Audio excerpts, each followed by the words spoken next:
Mr. Smith is the author of a fascinating and informative book called Antilles, and he's going to be talking about that subject, perhaps a little about how he came to write the book and his own background. It's got to be, how do you introduce somebody that knows so much? I don't know, but Mr. Smith, Dennis? Welcome. Microphone's all yours.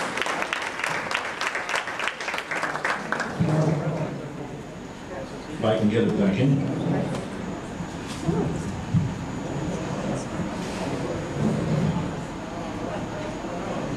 Can you hear me okay?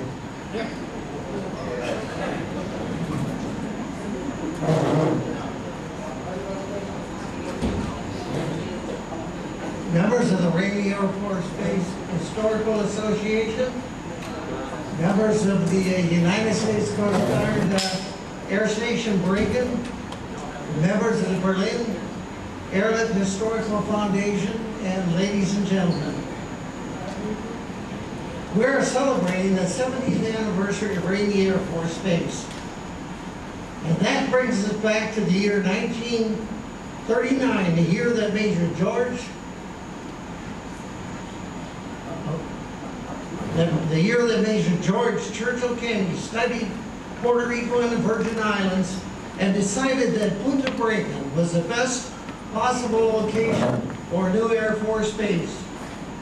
It is amazing that the military people that were here in 1939 had such a profound effect on part of Puerto Rico, the United States, and the world.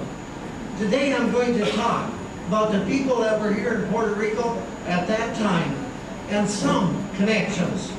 First, I want to focus on George Kenney, who effectively made the decision to locate the new Puerto Rican Air Force Base here at Punta Breakin'.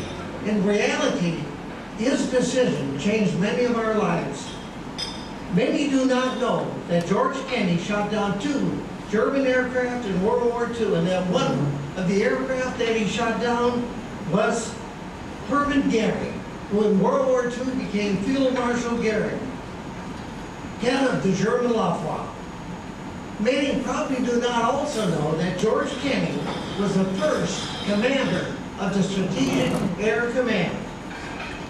Kenney was only a major when he chose the Punta Breakin' site, but I will follow the career of this great American after he left Puerto Rico, and a little bit about a book that he wrote called Dick Bong, Ace of Aces.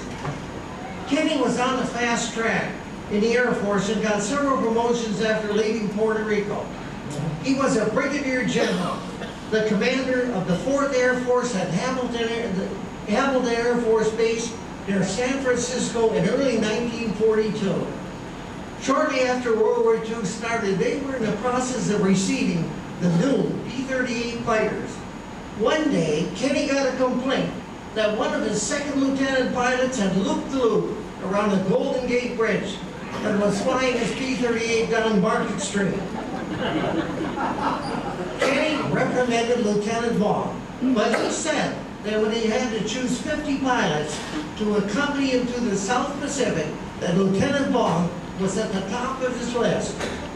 In 1942, General Douglas MacArthur wanted a new commander for his Air Force in the South Pacific, and he specifically asked for General Kenney. Kenney was promoted to Major General and later reported to General MacArthur in Australia as commander of the 5th Air Force. Later, he moved his command to New Guinea, and he led all of General MacArthur's victories in the South Pacific. And what a difference that made. Second Lieutenant Bong reported to the command of Major General Kenney in New Guinea and had 9 aerial victories when he was still a second lieutenant. General Kenney pulled Major Bong out of combat 8 months before the war ended, and he still is America's all-time ace of aces. And his victories were when Japan had great aircraft and great pilots.